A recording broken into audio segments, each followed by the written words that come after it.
చంద్రబాబు నాయుడు గారు మహిళలని ఆకర్షించడం కోసం 2014లో ఇచ్చిన హామీ సంపూర్ణ డ్వాక్రా రుణమాఫీ. బట్ అది జరగలేదు.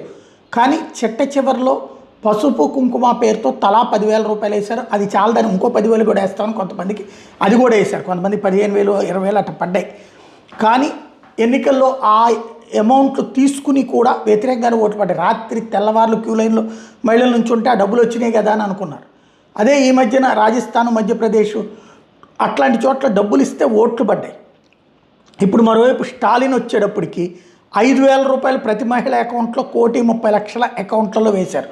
మరి ఈ కాన్సెప్ట్ సక్సెస్ అవుతుందా లేదా అన్నటువంటి చూడాలి.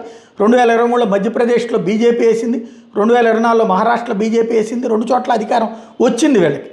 బీహార్లో శాసనసభ ఎన్నికల కొన్ని వారాల ముందు స్వయం ఉపాధి ప్రారంభించడం కోసం 75 లక్షల మంది బ్యాంక్ ఖాతాల్లో ఎన్డీఏ ప్రభుత్వం 10,000 రూపాయలు చెప్పున డబ్బులు వేసి నితీష్ కుమార్ స్వయంగా అప్పుడు మోడీ కూడా హాజరయ్యారు. ఇప్పుడేమో కలైగ్నర్ ముగిలిర్ ఉరిమై అనే పథకం కిందన రాష్ట్రంలోని 1,31,00,000 మందికి తమిళనాడులో 5,000 రూపాయలు డబ్బులు వేశాడు ఈయన స్టాలిన్.